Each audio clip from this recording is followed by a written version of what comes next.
21 सितंबर को दिल्ली के नए मुख्यमंत्री के तौर पर शपथ लेंगी आतिशी मारलेना।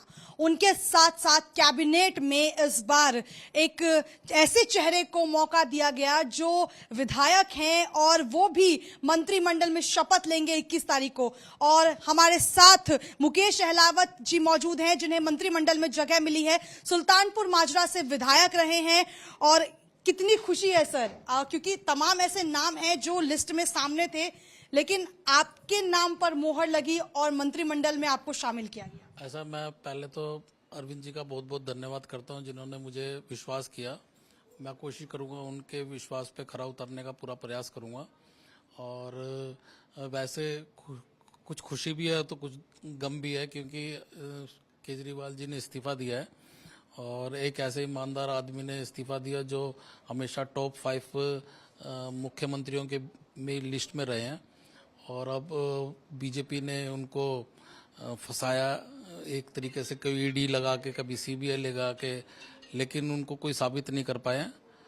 तो और साबित कुछ नहीं हो पाया और ना साबित तो तब करेंगे जब कुछ होगा ही।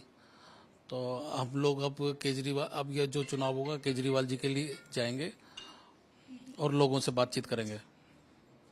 सर, चूंकि अब दिल्ली में भी विधानसभा चुनाव है, नजदीक है और आप सुल्तानपुर माजरा से विधायक रहे हैं, ऐसे में क्या लग रहा है कि ये जो फैसला लिया गया केजरीवाल की तरफ से, आम आदमी पार्टी इसको मास्टर स्ट्रोक कह रही है, कितना फायदा होगा विधानसभा चुनाव में?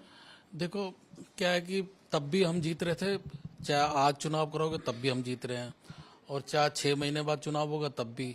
लोगों को पता है केजरीवाल ने लोगों के लिए काम किया है, बिजली पानी, हाँ जो केजरीवाल जी ने कर दिया, स्कूल अच्छे कर दिए, हॉस्पिटल अच्छे कर दिए, मोहल्ला क्लिनिक बना दिए और बुजुर्गों को तीर्थ यात्रा करा दी।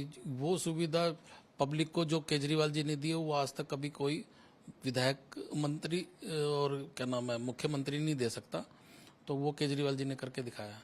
एक सवाल मेरा ये है कि अरविंद केजरीवाल के जेल में जाने के बाद से दिल्ली में ऐसे तमाम काम हैं जिन पर रोक लगी, लेकिन और भी समस्याएं हैं। आप देखिए, बारिश आती है, जल निकास की स्थिति पैदा हो जाती है, उसके बाद बिजली का बिल एक बड़ी समस्या है। आप लोगों ने कहा था विधानसभा सत्र होगा, उस टाइम महिलाओं के खाते में 1000 रुपए जो है वो उसकी सुविधाएं देंगे, लेकिन ये तमाम सुविधाएं अभी भी कहीं ना कहीं इन सुविधाओं से दिल्ली की जनता जो है वो महरूम है। अब क्या लग रहा है, आतिशी जी के आने के बाद ये सब काम होंगे? पहले भी काम हो रहे थे, अभी भी काम आगे भी होते रहेंगे। मेन क्या है कि बरसात भी बहुत हुई है अब की बार।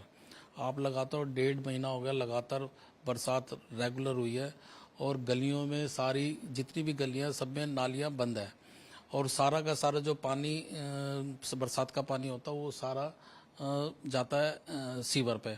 तो सीवर में दिक्कत आ जाती है और बरसात में तो आती है, लेकिन अब क्या बरसात ज्यादा आई है तो ज्यादा आई है, लेकिन हम उसको सोल्व कर रहे हैं और करते रहेंगे।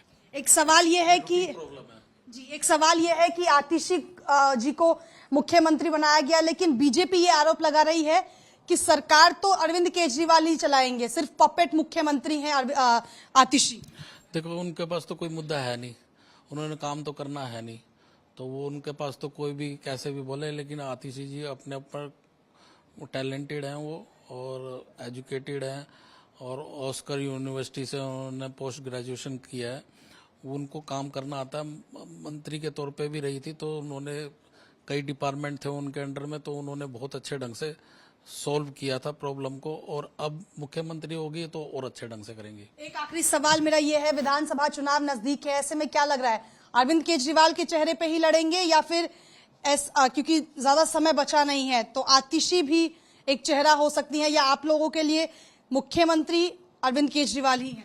ऐसा हमारे आप लोगों ने आतिशी जी का भी सुना होगा इंटरव्यू कि मुख्यमंत्री केवल केजरीवाल जी थे, केजरीवाल जी हैं, केजरीवाल जी रहेंगे और अभी हम जनता के बीच में जाएंगे इसलिए इस्तीफा दिया है हम लोग और पब्लिक भी केजरीवाल जी के साथ है।